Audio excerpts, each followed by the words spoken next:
दोस्तों, मेरा नाम है शुभम तिवारी और मैं आया हूं आपके लिए एक बहुत इंपॉर्टेंट वीडियो लेके। उसके लिए आपको 15 से 20 क्वेश्चन दिए जाते हैं मैथमेटिक्स के। मैथमेटिक्स में बच्चे, क्योंकि 11th में काफी सारे चैप्टर्स हैं, 12th में काफी सारे चैप्टर्स हैं, तो बच्चे कंफ्यूज हो जाते हैं कि आखिर करें तो करें क्या। मतलब कौन कौन से चैप्टर पे वेटेज ज्यादा है, कौन कौन से चैप्टर पे वेटेज कम है, मतलब क्या ऐसा वो तैयार करें कि जिससे हर हाल में अप्रोक्स 12 क्वेश्चन उनके आ जाए। तो उसके लिए मैं बताता हूं कि जो सबसे पहला इंपॉर्टेंट टॉपिक है मैथमेटिक्स में वो है कॉम्प्लेक्स नंबर। कॉम्प्लेक्स नंबर से 2 क्वेश्चन आने की उम्मीद रहती है, सबसे ज्यादा रहती है। और दूसरे नंबर पे जो हमारा है वो है permutation and combination. Permutation and combination, ये चैप्टर भी बहुत ज्यादा इंपॉर्टेंट है। और उसके बाद में जो सबसे ज्यादा इंपॉर्टेंट चैप्टर है वो है स्ट्रेट लाइन। स्ट्रेट लाइन से भी एक क्वेश्चन हर हाल में देते हैं वो। तो स्ट्रेट लाइन काफी ज्यादा इंपॉर्टेंट टॉपिक है हमारा। और अब इन सबसे भी ज्यादा, मतलब जो मैंने बताए हैं इनसे भी ज्यादा एक इंपॉर्टेंट टॉपिक है, और इनसे ज्यादा जो इंपॉर्टेंट टॉपिक है उसका नाम जानते क्या है? उसका नाम है प्रोबेबिलिटी। प्रोबेबिलिटी 11th और 12th दोनों की मिक्स पूछी जाती है। आपको ध्यान देना है कि कौन सी 11th की है और कौन सी 12th की है प्रोबेबिलिटी। ठीक है, अब आते हैं इसके बाद वाले टॉपिक पर बढ़ते हैं कि इसके बाद कौन सा इंपॉर्टेंट टॉपिक रहेगा।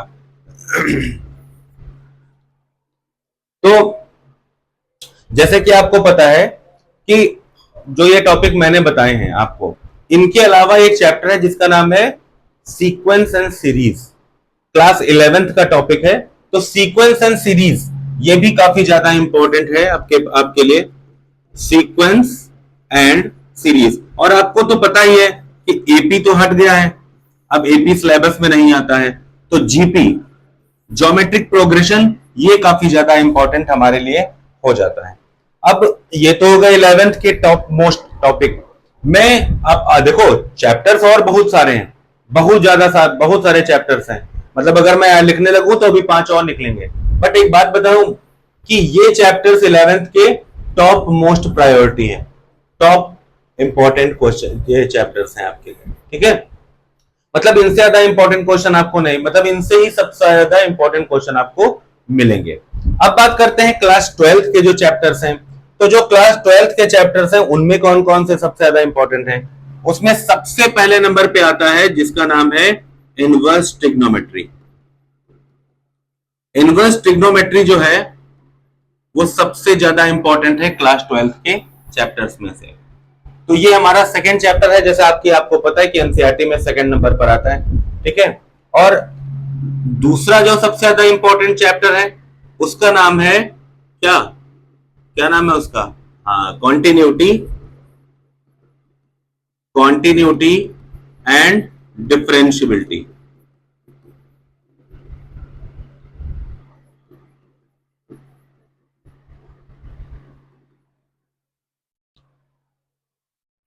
कॉन्टिन्यूटी एंड डिफरेंशियबिलिटी ये भी आपका काफी ज्यादा इंपॉर्टेंट चैप्टर है। इसके बाद जो सबसे ज्यादा इंपॉर्टेंट चैप्टर है वो है आपके लिए, आपके पास में इंटीग्रेशन। इंटीग्रेशन से काफी सारे क्वेश्चन आपको मिलेंगे ही मिलेंगे। इंटीग्रेशन में वेरियस टाइप्स होते हैं और आपको ध्यान देना है कि कौन कौन से टाइप्स हैं। मेनली मेरा मतलब अगर मैं होता तैयारी करने के जाना होता मुझे, तो मैं इंटीग्रेशन के जितने बेसिक फॉर्मूले हैं मैं उन पर सब पर एक एक क्वेश्चन लगा लेता और मेरा इंटीग्रेशन हर हाल में पक्का हो जाता। सभी को पता है कि इंटीग्रेशन काफी ज्यादा इंपॉर्टेंट टॉपिक है क्योंकि लेंथी बहुत ज्यादा है और ये मार्क्स भी काफी ज्यादा देखे जाता है। मेरे अकॉर्डिंग इंटीग्रेशन आपको 6 मार्क्स देखे जाएगा। दैट मीन्स कि आपको 3 क्वेश्चन मिलेंगे ही मिलेंगे। ठीक है, आगे की बात करते हैं। 4th चैप्टर जो सबसे ज्यादा इंपॉर्टेंट चैप्टर है उसका नाम है वेक्टर। वेक्टर अलजेब्रा जो है वो सबसे ज्यादा इंपॉर्टेंट इसलिए मैं बोल रहा हूं क्योंकि वेक्टर जो है उसमें डॉट प्रोडक्ट, क्रॉस प्रोडक्ट, ये सब क्वेश्चंस बेसिक बनते रहते हैं और ये क्वेश्चन फिजिक्स में भी बन सकते हैं क्योंकि क्लास 11th में फिजिक्स में भी एक चैप्टर है वेक्टर। तो उसके और इसके बीच में बहुत गहरा रिलेशन है। आप वो तैयार कर लीजिए, ये तैयार कर लीजिए, मार्क्स आपको हर हाल में मिलने ही मिलने हैं।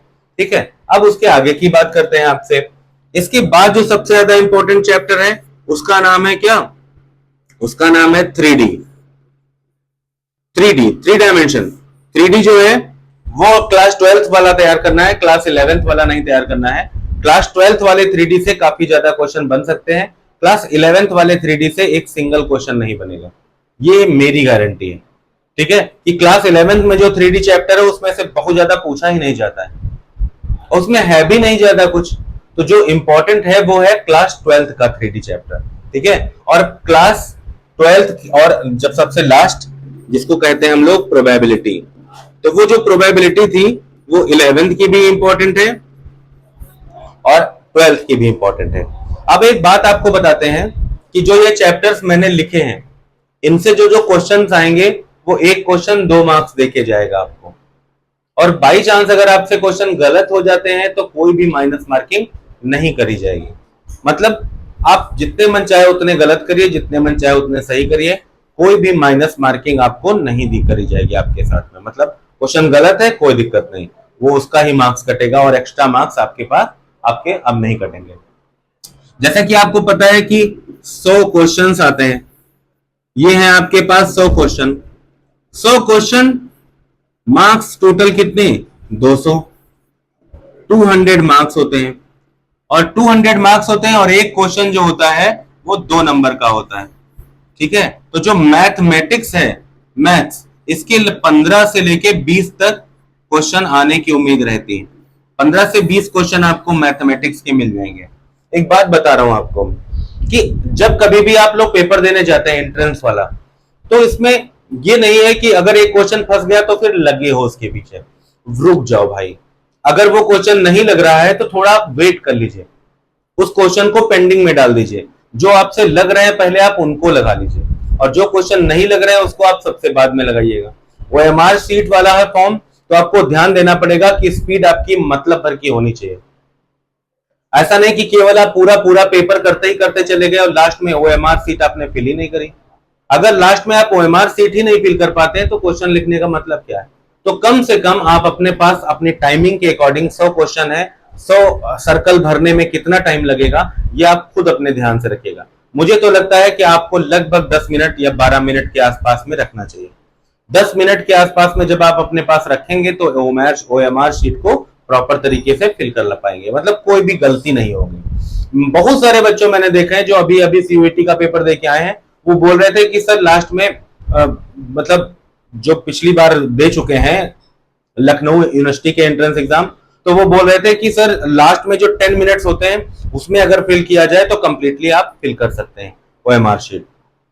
कम टाइम रखेंगे तो पैनिक होंगे तो एक सर्कल की जगह पर गलती से 2-2 सर्कल लग जाते हैं, तो ये मिस्टेक होती रहती है। तो 15-15, 20-20 के आसपास में सारे क्वेश्चंस आते हैं, और जो क्वेश्चंस होते हैं आपके पास में, आपको पता है कि एक क्वेश्चन का 2 मार्क मिलता है। ठीक है, मैथमेटिक्स के लिए मैं आपसे ये बोलना चाहूंगा कि अगर आपने एनसीईआरटी अच्छे से लगाई है, उसका बेस आपको आता है, तो आप आसानी से क्वेश्चन कर लेंगे।